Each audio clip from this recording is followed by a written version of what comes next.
mangwanani vedare tinokuchingamidzai zvekare kune chimwe chirongwa pano pazim Facebook Secrets and Confessions.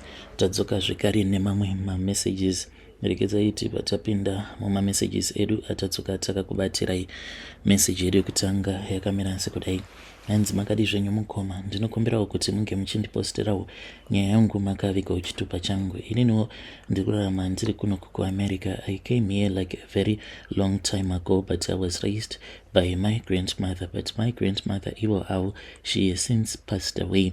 Zvinhu izvi zvekubata-bata mishonga izvi, paunofa unoshaya kana munhu anokwanisa kukuvika. Like literally I was almost like the only person that went to bury my grandmother. Vamwe vose vainge vasingadi because they were so scared of my grandmother. So ivo gogo vangu ava, she was a school headmaster. Saka vakabva vazondudza ivo vachiti ndainge ndiine chipo, but vaingogara vachingonditi iwe une chipo, uri kufanira kuti unge uchizoita muprofita because unoona zvimwe zvinhu zvinofanira kuti zvinge zvichizoitika in the future, like I could predict in the future. And she started teaching me a lot of stuff like mind reading, palm reading and tarot cards. So Ivo manje, she waited for me because I did not understand. And when I was around 16, ndo pavakabva vazoti during the schooling holidays pavakadzoka kumba, then she came ndokubva vazondipick up and she went with me to this other mountain. When we went into that mountain, ndo patakabva tazoenda like pane rimwe bako tainge tichifanira kuti tinge tichipinda mubako imomo. Uye zvekare I once had a conversation about uyo ainge achiti kune ma-fallen angels hongo, like it's not like in zim ndiyo yega ine ma-fallen angels, but I do believe kuti each and every country there is always a fallen angel, because when these angels fell from heaven, like they did not fall into one place, they fell into different parts of the world. Ndokusaka muchiona kuti each and every culture vane zvimwari zvavo zvavanonamata. So zvimwari zvezviya, they are the representation of the fallen angel, depending nekuti that fallen angel when it was still in heaven rainge richita basa rei, that fallen angel. So when we went into that cave, we saw kuti there was a fire that was burning, but atina hedu kunyanya kuita walk too deep into the cave nekuti gogo vangu vakabva vati tainge tichifanira kuti tinge tichizomirira vamwe vanhu avo vataifanira kuti tinge tichizopinda navo mubako. So when I looked at my grandmother, chiso chavo chainge chashanduka. She was no longer that woman that I once knew, because chiso chavo chainge chakaita black kuita tsito. Her face was so twisted so much that it was so scary kuramba wakavatarisa. Finally I can say kuti there were about a dozen of people avo vose vainge vakapfeka zvinhu zvitema. Varume vainge vakapfeka masutu eblack like my grandmother. Vakadziwo vainge vakapfeka madress eblack from the hat even to the shoes. Neniwo ndainge ndakapfekedzwawo hembe dzeblack. We then walked into the cave, and when we went into the cave, the more that we walked mukoma, ndaiti kana ndikatarisa I would see kuti there were some hands that would come out of the walls of the cave, as if maoko acho madimoni iwayo, they wanted to snatch me, but they could not touch me because they were spirits, and those were not physical hands, but it was just there to scare me. We went deep and deep into the cave until I was told kuti we had to kneel down, and at that time I could not see anything because it was totally dark. Then gogo vangu pavakandibvunza kuti muzukuru pane zvauri kuona here, ndikabva ndati kwete gogo, hapana kana chandiri kumboona ini gogo. Then vakabva vazotanga kufamba, but vakapfugama kudaro vakatsikitsira. Then vakabva vazouya vakabva vazondiwaipa kufesi kwangu nemaoko avo, but I could smell a lot of herbs that were on her hands, and I could then see kuti cave muninga imomo matainge tiri there was a light which was even brighter than the sun, but I could not look at where the source of the light, because ndakati ndazama kuda kutarisa kuya ndokubva ndanzwa kuti maziso angu ainge ava kurwadza, but vanagogo vainge vachitokwanisa kutotarirana nelight racho iroro kwacho kwainge kuchibva chiedza ichocho. Gogo vakabva vandibvunza zvekare kuti uri kukwanisa kuona here, ndikabva ndati kwete handisi kukwanisa kuona. Vakabva vati svipira mumaoko mako ubva wazviwaipa zvekare kufesi kwako. Ndokubva ndaita saizvozvo. Ndakazoti ndadaro ndopandakabva ndazokwanisa kutarisana nezuva riya rainge ririmo mubako. Ndokubva ndaona kuti rainge risiri zuva as such, but mubako imomo mainge muine munhu uyo ainge achinzi ainge akavigirwamo mubako imomo. So mapfupa ake munhu uyu, the skeleton, that was where the light was coming from. And ndikabva ndaudzwa kuti this one was an old king and was waiting for the right moment to rise up again. But ndikabva ndazoudzwa kuti this king that was buried in that cave was not like a normal human being. Vainge vachingoti he is called an old one, zvichireva izvo kuti he was one of the fallen one. So ndakabva ndazoudzwa kuti ndainge ndaunzwa mubako umu so that the old one can give me everything that I desire, anzi runako, strength, the power to command life and even death. Zvose izvozvo ndakazvipiwa on that night when we were inside that cave. Amukoma kubva ipapo, that was when I changed even the way that I look right now. I am still facing a lot of challenges because most of the men avo vandinodanana navo, they always say that you look more like an angel and less like a human. Even my eyes, the way that they are very different. I always have my sunglasses on so as to avoid men looking at me directly, because my so angu amenozva ari so they are cat-like, my eyes, and they can hypnotize and draw you in. We came out of that cave and life, I can say, continued for about 3 months. That was when my mission started. So inini nagogo vangu with this other pastor who was pretending to be a missionary pastor, but he was from another country there in Africa. So taibva tazoenda muzvipatara zvakasiyana-siyana, taitodriva kutoenda kuBulawayo, kuenda kupi nekupi, tichingofamba muzvipatara zvakasiyana-siyana, pretending as if tainge tichiita basa raMwari. When we would go into the hospital, then we would spread urwere, corrupting everything that we touched. And dzimwe nguva munhu aikwanisa kungouya kuchipatara, maybe achingotemwa nemusoro, or maybe anenge angoita ka small accident, kungava kuri kubasa kana kuti nemotikari, but that person will supposed to be recovered in a couple of days. But when we will touch that person, they might even get out of that hospital having cancer. We kept on doing this at the school uko kwainge kuchidzidzisa gogo vangu, and ikoko ndo kwainge kuri kubase kwedu kwatainge tichiita blood sacrifices edu. During those days ipapo kwainge kusati kwava like nemasanitary pads awa avako, vanhu vaishandisa cotton as masanitary pads avo. So vana vechikoro vasikana ava vaiti paya pavanenge vari periods, then vaizoti kana vakazodampa their sanitary wears avanenge vashandisa mumabin, saka kwainge kuine this other janitor, murume nemukadzi, so ndo vaibva vazocollecta. Vaiti kana vamacollecta vakamaona arimo mumabin, ndopa vaibva vazomaisa paside. Late at night, that was when we would be using zvinhu zviya zvinenge zvakashandiswa nevana vechikoro pavanenge vari periods. Then taibva tazotora ropa ravo, and a lot of girls avo vatakashandisira mapads avo, they lost their wombs wherever they are. I can guarantee you kuti vasikana ivavo vakabva vatoita ngomwa. So mukoma, there was one incident that haunted me, because zvakaitika ipapo ndezvekuti mission yedu yainge iri yekuti tinge tichienda kunouraya vanhu paParinyatwa hospital. Takaenda kuya, and when we were about to get into the hospital, that was when we met this other woman who was heavily pregnant. Then we met her almost by the gate. Then amai vangu vakabva vatanga kutaura naye. Vakati vachitaura naye, mukadzi uya akabva angoti kana mimba yacho ainge asitomborina kana kutomboinyoresa, kana mari ainge asitomborina, apa ainge asitomborina kana preparation yemwana, akangoti ndangouyawo amenowo kuti vachakwanisa kundibatsira here.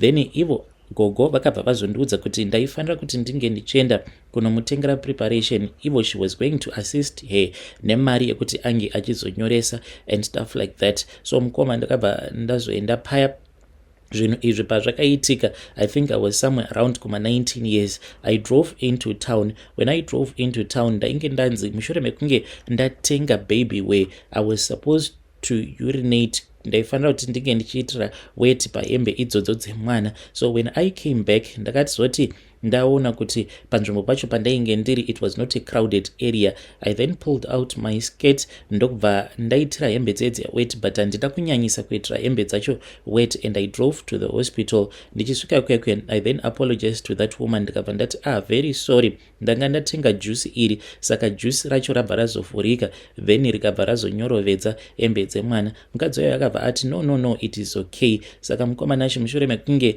azotora hembe dziya akangoti achingonopona mwana wake. The moment that she made the baby to wear baby wear yandainge ndakatenga ndikaitira wet, she and her child, they never made it out of hospital. They both died mukoma. Saka when we went late at night to harvest her soul, mukoma, her scream whilst we were harvesting the soul of her child, machemero ainge achiita ndo akaita kuti ndinge ndichizova nema-memories mamwe ekuti whenever I think about her, it is so haunting. Even right now, I cannot even forget. Ndinotogara ndichitongonzwa the way that she used to scream when we were harvesting a child's soul. So when I was in university, I was continuing with my job. Ndo pandakabva ndazowana scholarship and I came here to America. So ndainge ndakanzi kwenge kuine vanhu vandaifanira kuti ndinge ndichizosangana navo kuita kuti ndinge ndichizoshandidzana navo, because my mission yainge iri yekuti ndaifanira kuti ndinge ndichizodzoka kuZim, then ndobva ndazoconvinsa varume vakati one day kuti ivo vanhukadzi yet ivo vari vanhurume. So I traveled by bus from Zim and ndikabva ndazoenda kuSouth Africa. Saka in South Africa, that was where one of my mother's young sister was staying. She had gone to South Africa like forever and she did not want to come back to Zim. So ever since she had gone to South Africa, she did not want to return back home. And vainge vasina kana communication, I can say kuti hama dzose dzagogo, no one was communicating with her. Even vana vagogo, those that were still in Zim, they never wanted to come to visit us. Saka taingogara tisitomborina kana hama. When I arrived, ndainge ndiine mishonga yandainge ndakapiwa nagogo. Vainge vakanditi mishonga iyoyo once ndasvika pamba pavo amainini ndisati ndapinda mumba, ndaifanira kuti ndinge ndichizomwaya mishonga iyoyo, then ndobva ndazopinda pamba pavo. So mukoma, when I arrived, ndobva ndakabva ndatoona kuti ndainge ndakatomirirwa nevamwe elder vekuchechi kwavo. Saka nekuda kwesimba randainge ndiinaro, I never even thought kuti elder ivavo nezvivi zvandainge ndakaona zviri mumwoyo mavo, he could get a revelation from God, because ndakatoona kuti vainge vatori munhu ainge achidanana nevakadzi vakawanda muchechi. So I was happy pandakaudzwa kuti he was the elder who was going to pray for me, so before I would leave for America. Mukoma nashi takazoti manje paya patainge tava kuda kunamata, the moment that we started praying, elder vaya vakabva vati no, there is something, let us get into the car. So nekuda kwekuti ndainge ndaona zvivi zvainge zviri mumwoyo mavo, handina kana kumbogara ndakavafungidzira kuti vainge vatopiwa a revelation by God.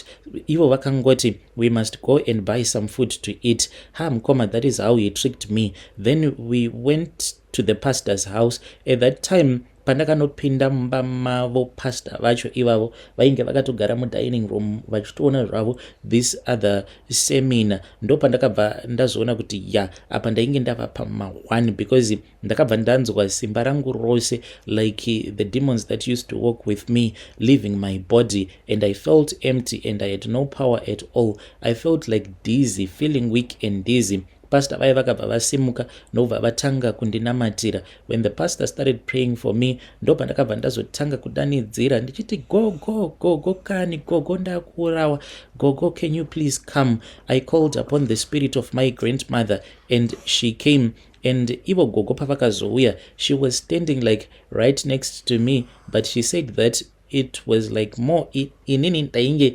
ndakavharirwa in another world, but she was in another world, and these worlds, they were like close to each other, like a dimension. Saka ivo vainge vasingakwanise kubva uko kwavainge vakavharirwa, even though she was next to me, ndaivaona ivo vachindiona, and she could not enter into that dimension because between me and her there was a great light iri mukoma vaiti kana vakada kuti vange vachidarika nepariri vaibva varidza mhere, because it was such a hot light. And each and every time pastor vaivai vaiti vachinamata mukoma, it was like Ivo, he was the one who was feeding that great divide that was there between me na gogo vangu. Saka Ivo gogo vangu vakabva vatanga kuti mwanangu ndikuda kuti unge uchifunga, chingoramba uchingofunga. By this she meant kuti I was supposed to embrace the darkness. Saka by embracing the darkness hanzi ndainge ndichazopa madhimoni enzvimbo simba, kuitira kuti kana kuri kunzi kunyangwe mapurisa ange achizongoitwa possessed by the demons, then vobva vazongouya vobva vangoraida pamba apa patainge tiri. Like that was what my grandmother wanted to happen. Saka she said embrace the darkness so that we can alert the demons in the area. Mukoma, the moment that I tried to embrace the darkness, telling the demons, the principality of that area, to come to my rescue, that was when I saw a knife.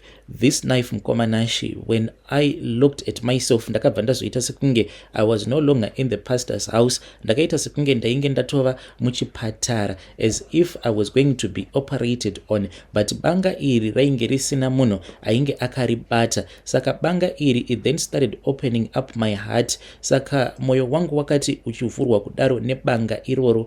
Strange enough, I did not feel any pain at all. Ndopa ndakabva ndazoona all sorts of living unclean creatures ainge achibuda mumoyo mangu. Some of these unclean creatures, they were like nyoka, madzvinyu, cockroaches, spiders, crabs, whatever crawling creature. It was coming out of my heart. Ndichinzwa kuti moyo wangu wainge wakaita kuremerwa. Thousands and thousands of those creatures, they came, and inside my heart manje, when the last creature finally crawled out, it was a little lizard.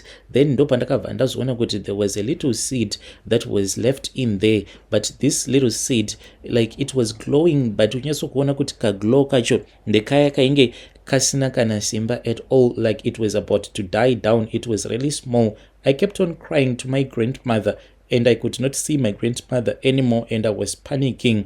Ndopa ndakabva ndazoona kuti denga rakabva razovhurika, ndikabva ndazoona rimwe banga manje rechi2 rainge rava kudonha, flying straight from the heaven. Banga iri rakati richidonha, I then cried and I begged for mercy when it was falling from heaven. Panguva yacho iyoyo zvose izvi zvichiitika mukoma, ndainge ndisingatozivi kuti inini in the real world I was busy manifesting, ndichitoudza pastor everything that had happened, uye zvekare madhimoni awo ainge achitomanifesta one by one, telling the pastor everything what they wanted from me, how they had possessed me. Mukoma banga riya, when it fell, it then stabbed me, and iro banga iri rakabva razonobaya paya painge paine kamodzi kaya, that little light that was glowing in my heart. Mukoma kamodzi kaya kakati kabaiwa nebanga riya, that was when the little light exploded.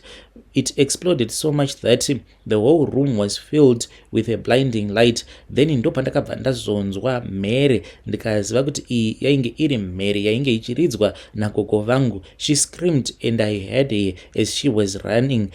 So from the time apo pandakajoiniswa zvesatanism nehuroi na gogo vangu until the time pandakazoenda kuSouth Africa, ndainge ndisingambonzwi hana yangu ichirova ini. It had became hard, more like a rock. See, the light did not stop in there. Ndainge ndava kunzwa sekunge kwainge kuine munhu akauya akabata bucket, but strange enough bucket iri raainge akabata, I don't know how to explain this to you mukoma. It was like there was light inside that bucket, but this light, it was liquid. Ndokubva atanga manje kudira light iro, ndokubva atanga kudira that liquid light into my body, as if there was a river that was being poured into my body. Ndo pandakabva ndazonzwa kuti ko ingawani pose apa, when I thought kuti I was a free woman, but I had these chains that I was chained to. Then I felt those chains coming loose and I broke free. And kubva ipapo mukoma ndo pandakabva ndazonzwa kuti I was now free, but at the same time ndikanzwa kuti I was totally empty. Ndakazoti ndavhura maziso angu ndo pandakabva ndazoona vamufundisi, amainini vangu uye zvekare nevamwe vanhu vekuchechi vainge vadaidzwa vachindinamatira. Ndo pandakabva ndazoziva kuti ndainge ndisisiri the servant of the devil, the servant of my grandmother again.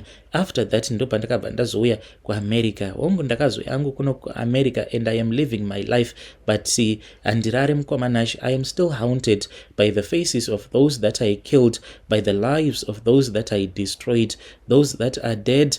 Sometimes they do visit me at night, and dzimwe nguva ndinotovaona vanhu vaya vanotoya kwandiri, but ndinobva ndangoignore hangu because I know kuti their spirit, they are being inspired by the devil to come and to haunt me, and their eyes, they come with accusation, they will be burning with accusation, and they whisper pose pavanenge vachizevezera kwandiri vachinditi wakandiuraya ka ewe. Ndinenge ndichinzwa sekunge vanenge vachindicheka nemapanga, but whenever it happens ndinobva ndazomuka ndobva ndatanga kunamata, because ndinoziva kuti now there is a greater power that can even heal the darkest of the darkest soul like mine. I gave my life to Christ on that night, but sezvo inini I once saved the devil, the darkness that I once saved, it is not easily forgotten. But handisisina kutya mumwoyo mangu, even if the demons that I used to save, when they come to fight against me, inini hangu I will stand my ground,